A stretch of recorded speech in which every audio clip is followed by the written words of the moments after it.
स्वप्नों का दृष्टा जय प्रकाश भारत का भाग्य विधाता है, भारत का भाग्य विधाता है जय प्रकाश वह नाम जिसे इतिहास समादर देता है, बढ़कर जिसके पद चिन्हों को उर पर अंकित कर लेता है। वह सुनो भविष्य पुकार रहा, वह दलित देश का त्राता है, स्वप्नों का दृष्टा जय प्रकाश भारत का भाग्य विधाता है।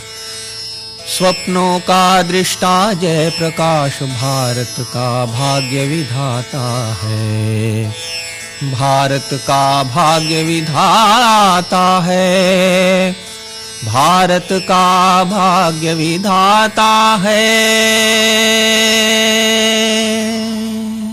गंगा और सरयू का दियारा। दियारा यानी दो नदियों द्वारा छोड़ा गया वो भूभाग जो वर्षा ऋतु में नितांत जलमग्न हो जाता है।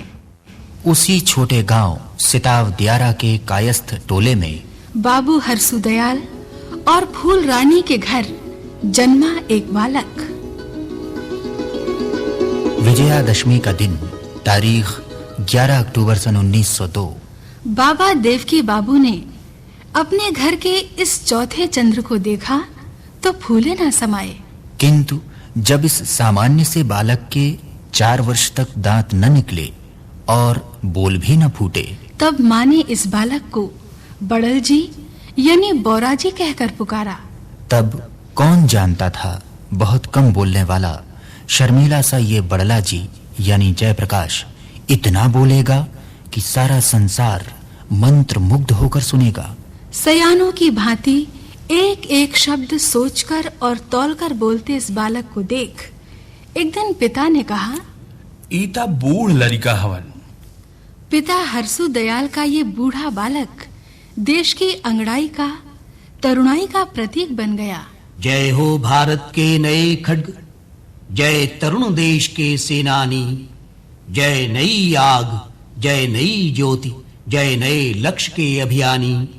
सेनानी करो प्रणाम अभय, भावी इतिहास तुम्हारा है।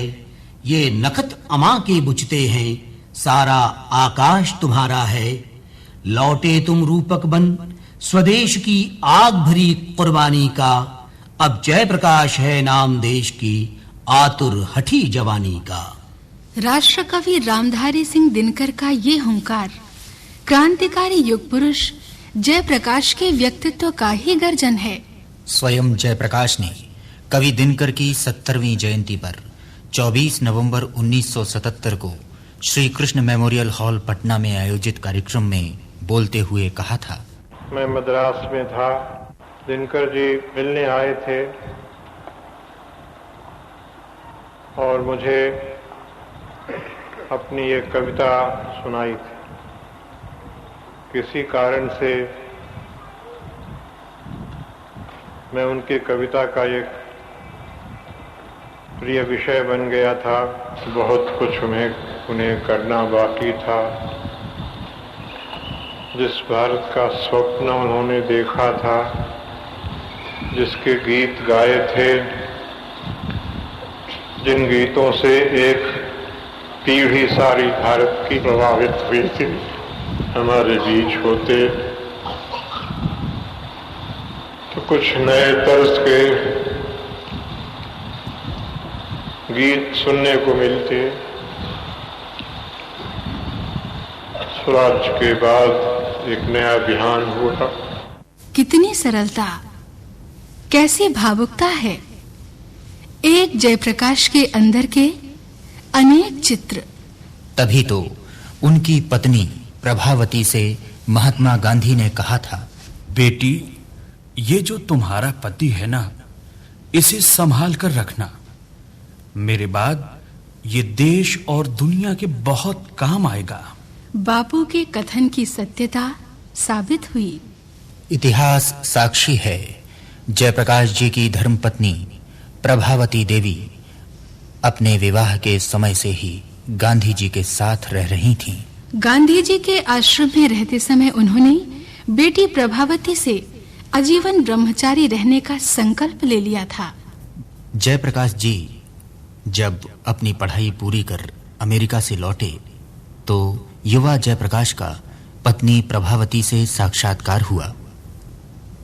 प्रभावती ने कहा, मैं तो सारे जीवन अब ब्रह्मचारिणी रहूंगी। हाँ, तुम चाहो तो अपना विवाह कर सकते हो। जयप्रकाश ने संकल्प की पूर्णता की। उन्होंने कहा, प्रभा, तुम देश के लिए ब्रह्मचर्य व्रत ले सकती हो, तो क्या मैं इतना दुर्बल हूं? मैं सदा तुम्हारे साथ रहूंगा और सहज रूप से अपने संकल्प पर टिका रहूंगा।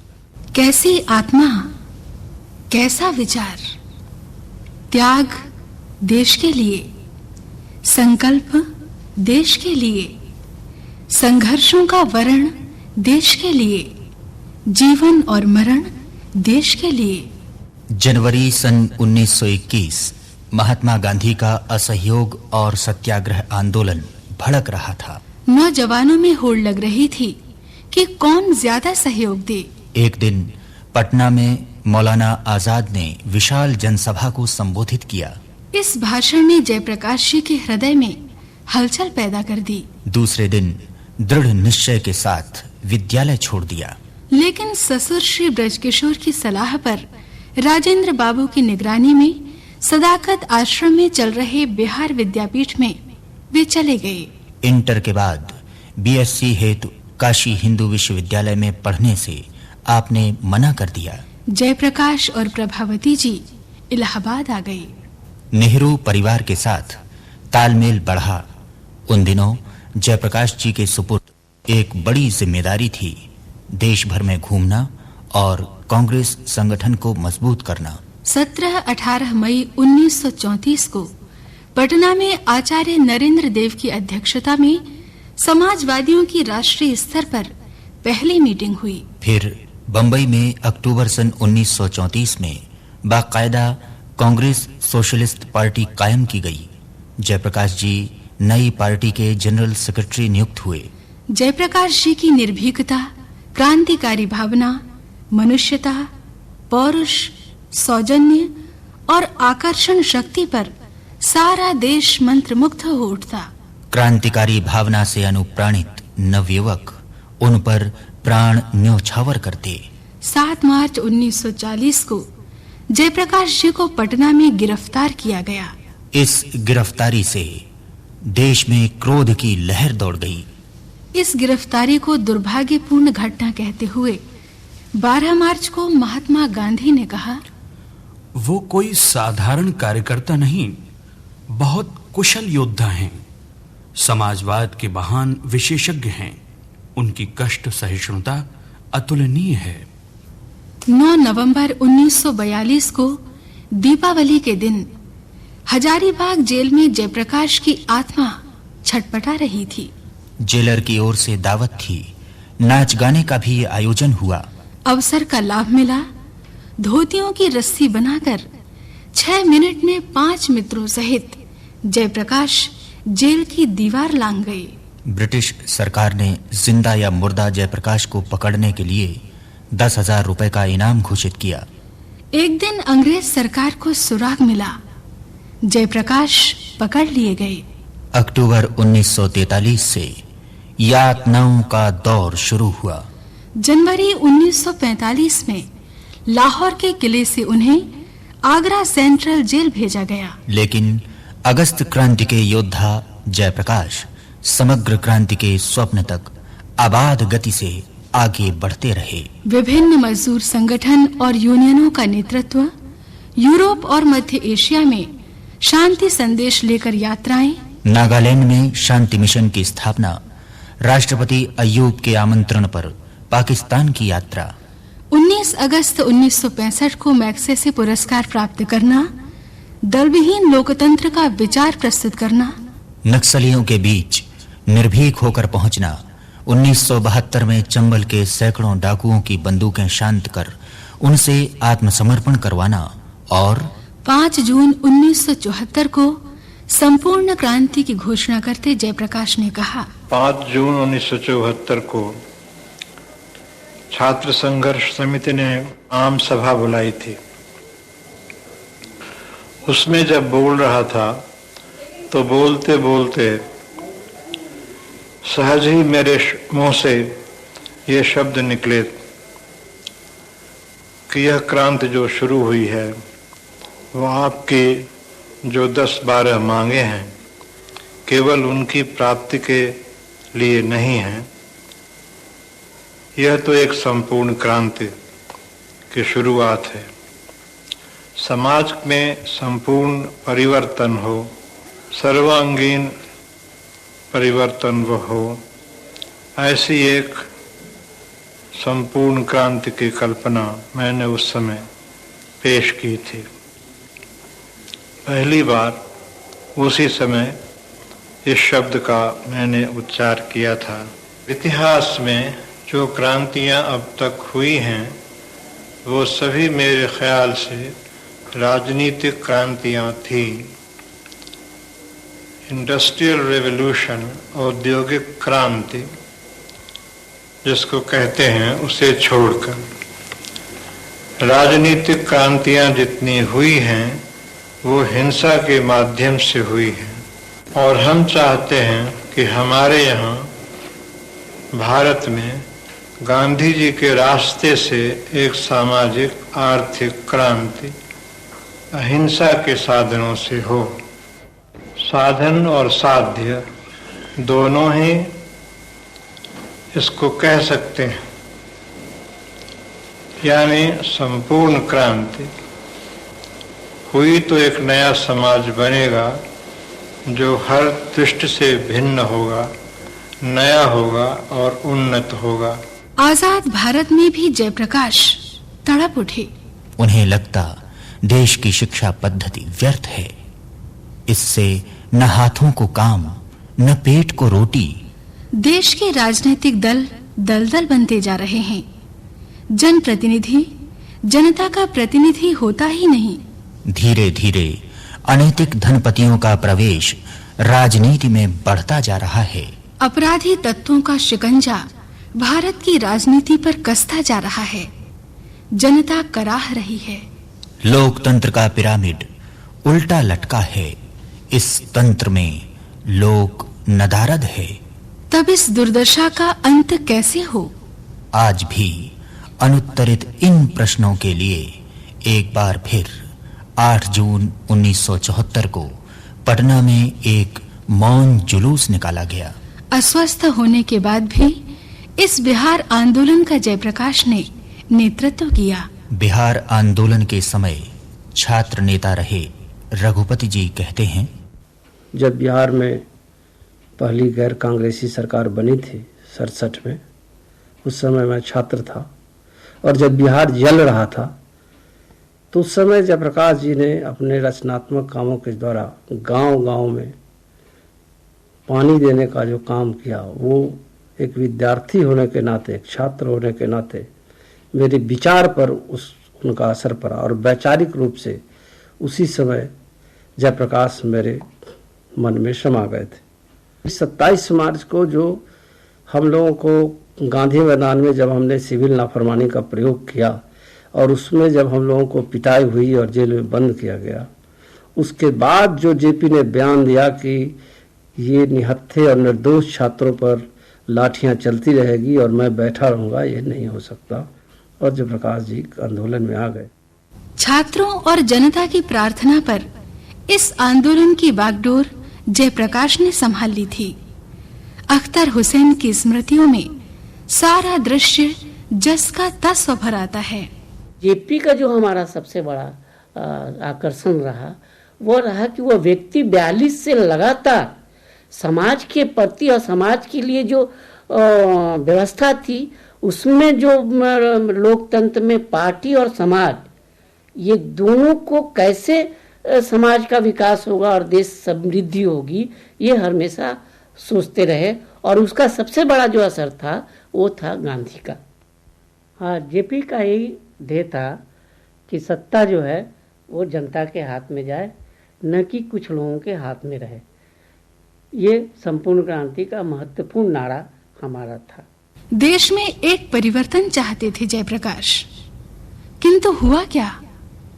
आंदोलन से जुड़े ठाकुर विजय प्रताप सिंह कहते हैं, आज सबसे बहुत दुख है कि जो लोग हमारे मित्र सत्ता में गए उन लोगों ने जेपी के सारी बातों को भुला दिया और फिर समाज को कई एक भागों में टुकड़े टुकड़े में बांट दिया है लोगों ने।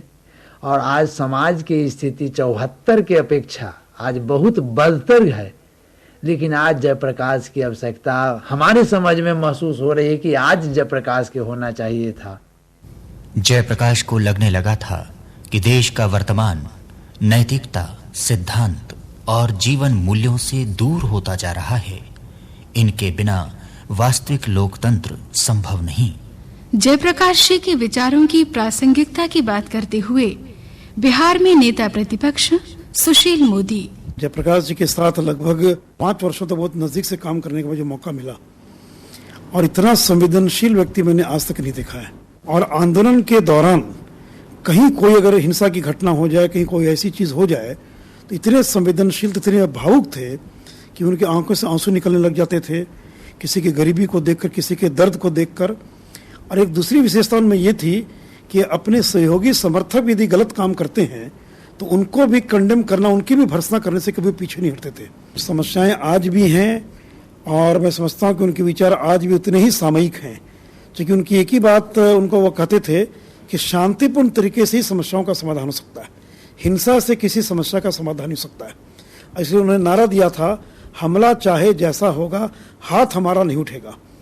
और ये सामान्य बात नहीं थी कि बिहार के अंदर पुलिस गोलियां चला रही है, लाठियां चला रही हैं। जेपी पर लाठीचार्ज हुआ, लेकिन फिर भी एक पत्थर भी छात्रों के द्वारा नहीं फेंका गया।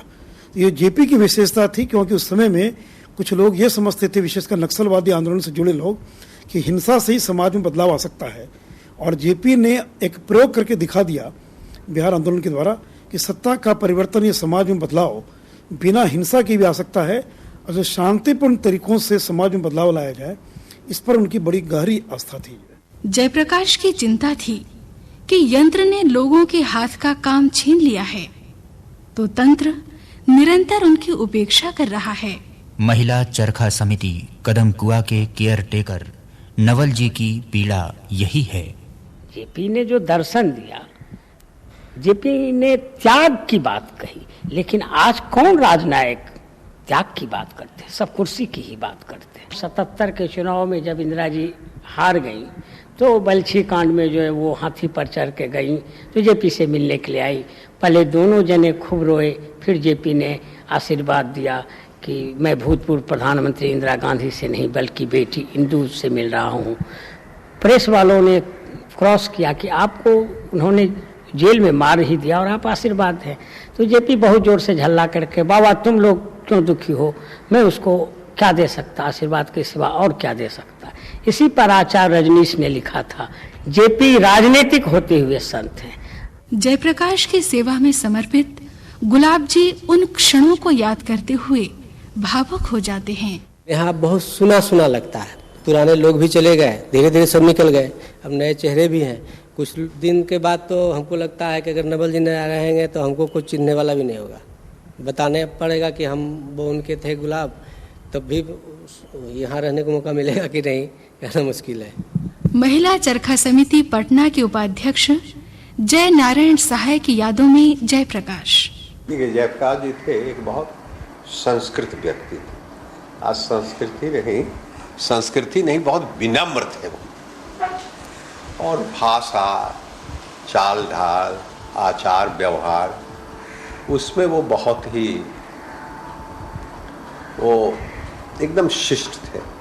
अब वो कोई बन करके नहीं, वो उनका स्वभाव था। विनोबा जी से 1000 डिफरेंस हुआ, लेकिन उन तक अपना गुरु उन्होंने माना विनोबा जी को। एक शब्द विनोबा जी के विरोध में वो सुनने को तैयार नहीं थे। अरे विचार में कहीं भेद हो गया, बाबा ने कहा कि तुम रणछोड़ बन जाओ, अब वो अर्जुन बन गए, डिफरेंस हुआ। जयप्रकाश के जीवन की परिभाषाएं भिन्न थीं। उन्होंने कहा था, सफलता और विफलता की परिभाषाएं भिन्न है मेरी। इतिहास से पूछो कि वर्षों पूर्व बन नहीं सकता था प्रधानमंत्री क्या? किंतु मुझ क्रांति शोधक के लिए कुछ अन्य ही पथ मान्य थे, उद्दिष्ट थे। पथ त्याग के, सेवा के, निर्माण के, पथ संघर्ष के, संपूर्ण क्रांति के। जग जिन्हें कहता विफलता थी शोध की वे मंजिलें। अनेक भावों और प्रभावों से गुजरा है जयप्रकाश का जीवन। वे अमेरिका में पढ़े पर प्रभावित हुए साम्यवाद से, ट्राटस्की से प्रेरणा ली और M.N. राय के मित्र बने। शिष्य बने गांधी के पर विचार साम्य हुआ लोहिया और आचार्य नरेंद्र देव से। आचार्य विनोबा भावे का साथपा भूदानी बने और खान अब्दुल गफ्फार खान के साथ मंत्रणा की। कहते हैं उसको जय प्रकाश जो नहीं मरण से डरता है। कहते हैं उसको जय प्रकाश जो नहीं मरण से डरता है। ज्वाला को बुझते देख कुंड में कूद स्वयं जो पड़ता है। हाँ जय प्रकाश है नाम देश की करवट का अंगड़ाई का। भूचाल बवंडर के दावों से भरी हुई तरुणाई का। भरी हुई तरुणाई का।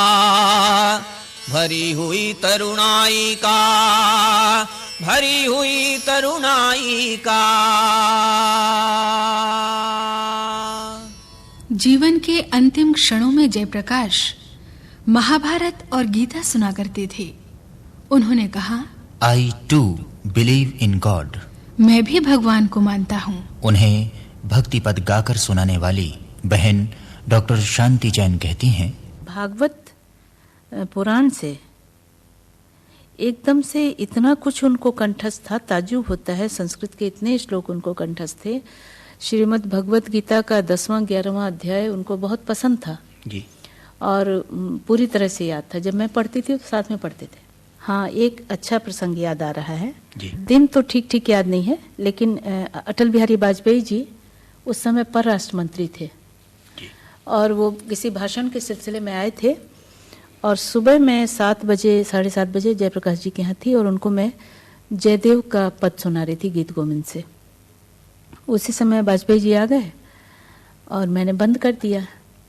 तो कहने लगे कि मैंने क्या कसूर किया है, मैं क्यों नहीं सुनूंगा जी। तो फिर वाजपेयी जी बैठे और उन्होंने गीत गोविंदम का पाठ सुना।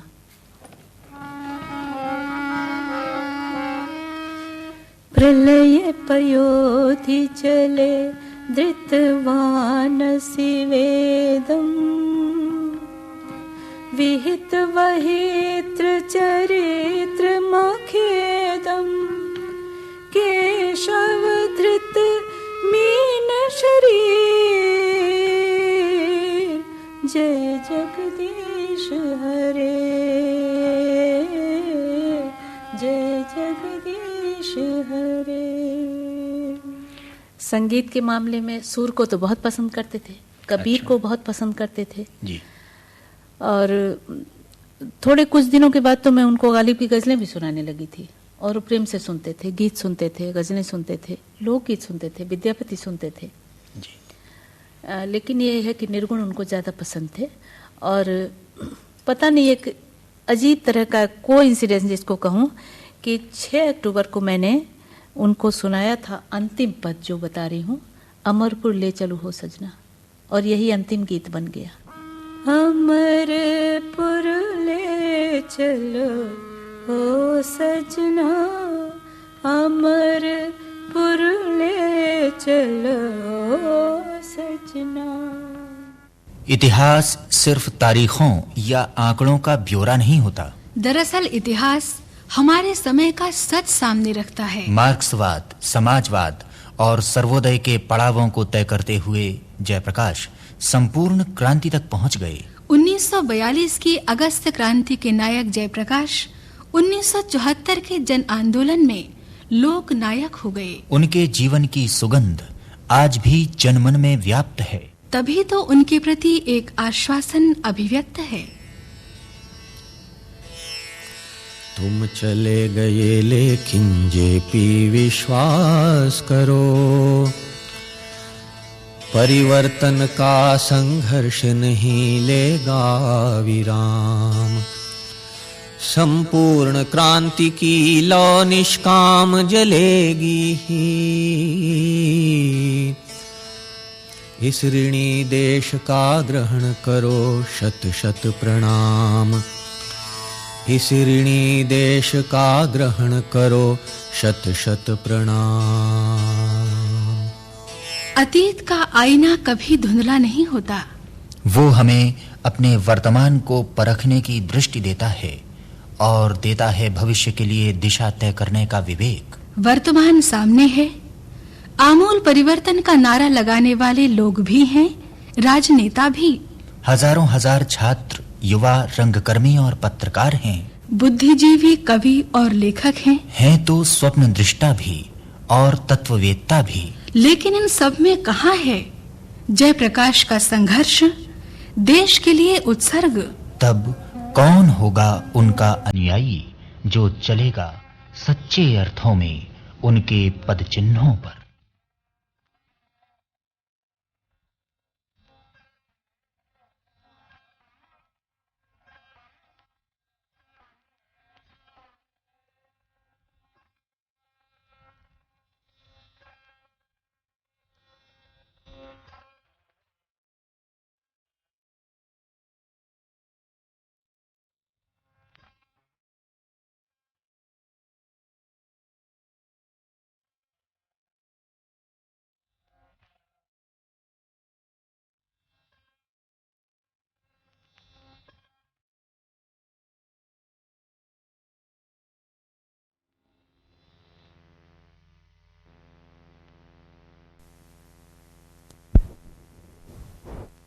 स्वप्नों का दृष्टा जयप्रकाश भारत का भाग्य विधाता है, भारत का भाग्य विधाता है।